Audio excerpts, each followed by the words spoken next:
कर्म अज्ञान को भी जन्म देता है। अज्ञान युक्त कर्म होंगे तो आगे फिर अज्ञान को पैदा करते हैं, और ज्ञान युक्त कर्म होंगे तो आगे फिर ज्ञान को जन्म देते हैं। ये एक बात है, एक सिद्ध बात है। एक हमारे अज्ञान से प्रेरित हुए कर्म जो होंगे वो आगे फिर अज्ञान को पैदा करते हैं, और ज्ञान युक्त कर्म होंगे तो फिर वे ज्ञान को पैदा करते हैं। समान संतति चलती है। जैसे गाय से गाय बछड़ा पैदा होता है, भैंस से भैंस का स्वरूप वाला ही बच्चा पैदा होता है, कटरा पैदा होता है, कटिया पैदा होती है।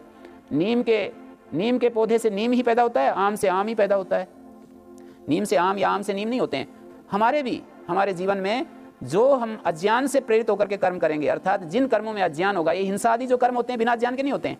हिंसा आदि कर्म होंगे, हिंसा, चोरी, झूठ, ब्रह्मचर्य, परिग्रह, जितने भी एक वितर्क गिनाए गए हैं, ये बिना अज्ञान के नहीं होते हैं। अज्ञान युक्त जो ये कर्म हैं ये फिर अज्ञान को जन्म देते हैं, और वो फिर उनसे कर्म होते हैं। अज्ञान पैदा हो जाता है, अज्ञान से फिर हमारे द्वारा कर्म होते हैं। वे कर्म फिर अज्ञान को पैदा करते हैं, वो अज्ञान फिर हमसे उसी तरह के कर्म करवाता है, और वे कर्म फिर अज्ञान को जन्म देते हैं। अज्ञान कर्मों को और कर्म अज्ञान को, ये श्रृंखला चलती रहती है। और ये जीवन हमारा इस तरह से इसको बताया गया है कि दुख और अनंत अज्ञान और अनंत दुखों को देने वाले हैं ये कर्म हमारे लिए। हिंसा आदि जो कर्म हैं इस तरह से हमारे लिए ये एक बड़ी दुखदायी घटना पैदा कर देते हैं। बाहर से जो दुख आते हैं, बाहर से जो हमारे को अपमान मिलता है, वो तो जिस जीवन को हम जी रहे हैं उसका परिणाम मात्र है। हम जो है बाहर से कभी कभी छुप करके भी हम कर सकते हैं, पर ऐसा हमारा जो स्वभाव बनता जा रहा है, देखो छुपने में भी हमारा एक स्वभाव बन रहा है।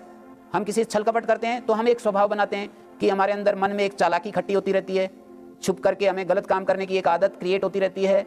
कुछ भी करते हैं वैसा ही स्वभाव हमारा बनता चला जाता है, और उस प्रक्रिया में कभी न कभी ऐसे फंसते हैं जैसे हमारा छुपने का स्वभाव बन गया।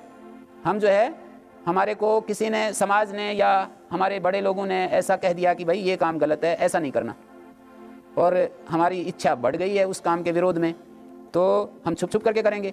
छुप छुप करके करेंगे तो एक स्वभाव बनेगा।